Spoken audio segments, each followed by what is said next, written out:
en quelques mots, Plice, c'est un réseau mobile qui permet de générer du trafic en magasin. Donc les annonceurs, les clients de Plice, ce sont des enseignes et des marques de la grande distribution qui souhaitent dynamiser leurs ventes ou générer du trafic en diffusant des coupons de réduction. Et donc Plice diffuse des coupons de réduction qui sont utilisables en magasin et donc les diffuse de manière géolocalisée sur une audience mobile qui est du coup géolocalisée, donc au travers de sa propre application Plice, son propre site internet Plice, mais aussi des applications et des sites internet partenaires dans lesquels les contenus de Plice sont soit intégrés en marque blanche, soit intégrés en marque grise.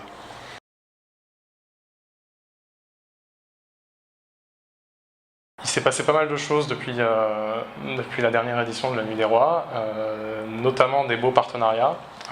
On parlait tout à l'heure du fait que Plice augmente son audience en fait, en intégrant ses contenus chez des partenaires qui eux ont déjà une audience. Et là, on a signé avec le groupe Au Féminin. Donc le groupe Au Féminin, c'est beaucoup d'utilisateurs, dont énormément sur mobile, hein, donc les titres Marmiton et Au Féminin. Et donc Plice intègre ces contenus dans les applications mobiles de Au Féminin. Deuxième grande réalisation de l'année, c'est la levée de fonds. Plice a levé des fonds, on a levé 1,5 million d'euros auprès d'un industriel qui s'appelle Caloga, qui est un acteur de l'emailing, et auprès de la BPI qui a apporté 500 000 euros. Donc ça nous permet, nous, d'augmenter le rythme, d'aller encore plus vite, hein, de pouvoir avoir plus de projets, et de les porter plus loin et plus longtemps.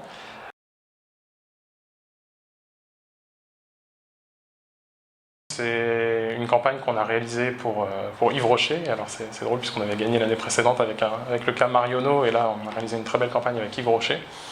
C'est une campagne qui s'est organisée en 2 semaines, avec une très belle offre qui était proposée par Yves Rocher, qui était un mascara offert pour tout achat dans un magasin Yves Rocher. Donc l'offre a été diffusée au niveau de l'ensemble du réseau Yves Rocher en France, soit 650 magasins. Et en 2 semaines de temps, le réseau Plice a touché 5 millions de contacts, 5 millions de personnes différentes qui ont été exposées à l'offre, 61 000 personnes qui ont interagi avec l'offre, donc ça veut dire qu'ils ont lu le détail de l'offre en étant géolocalisés à proximité d'un magasin Yves Rocher. Et sur ces 60 000, il y en a 6 000 qui sont rendus en magasin et qui ont effectué un achat. Sachant que sur ces 6 000, il y en a 17% qui sont des nouveaux clients pour Yves Rocher, ce qui est, connaissant le taux de pénétration d'Yves Rocher sur le marché, c'est un très beau score.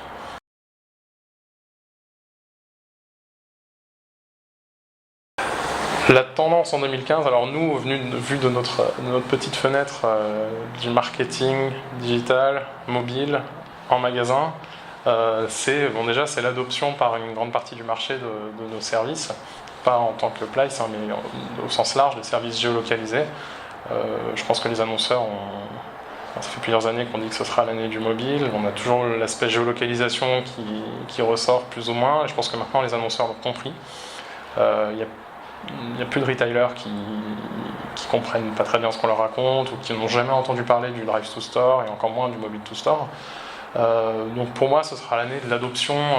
On va passer de la phase où en 2014 on était sur des pilotes, sur des tests, et nous on l'a vécu aussi, hein, on l'a ressenti, à la phase où on va être dans de l'industrialisation et les leviers digitaux vont faire partie des plans médias annuels, et les leviers digitaux, y compris les leviers digitaux mobiles. Donc ça, c'est la vision sur notre marché. Après, la vision un peu plus large, je pense que c'est lié à la personnalisation et au fait de fournir des contenus qui soient affinitaires. Les inventaires ont augmenté sur le mobile très vite, beaucoup plus vite que la demande, enfin que l'offre plutôt des annonceurs. Maintenant, les annonceurs se sont réveillés, l'offre va rattraper les inventaires. Pour être performant, il va falloir proposer des inventaires de qualité, enfin proposer des offres de qualité. Donc le ciblage va avoir un intérêt extrêmement fort. Le ciblage au niveau de l'individu, hein, au niveau de la géolocalisation, au niveau du temps, même de la météo. On ne va pas proposer du display sur des maillots de bain quand ils flottent, ça ne marche pas.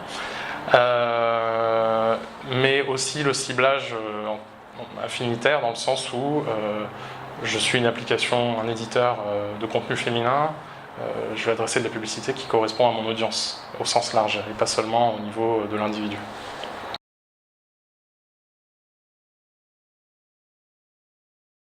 Le fait de gagner la Nuit des Rois, ça nous a apporté, bon déjà quand on est une start-up, de la confiance en soi, hein, c'est important de gagner des trophées, d'obtenir une certaine reconnaissance.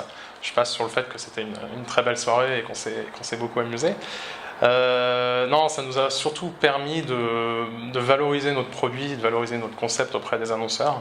Parce que la Nuit des Rois, c'est un secret pour personne, mais le roi, ça veut dire ROI, hein, retour sur investissement. Et très souvent, quand on parle de marketing digital, on a l'impression que c'est des choses qui sont un petit peu fumeuses, où le retour sur investissement arrivera plus tard, c'est de l'apprentissage, c'est de la pédagogie, alors qu'en fait, pas réellement, il y a déjà des leviers qui font du vrai ROI, et la Nuit des Rois, bah, c'est l'occasion, en la gagnant, de montrer qu'on est déjà des leviers héroïstes et compétitifs avec les autres médias. Donc moi, je recommande très très fortement à tout type de structure de candidater à la Nuit des Rois, parce que c'est un beau trophée à mettre en avant, et c'est un bel événement, et puis c'est des gens très agréables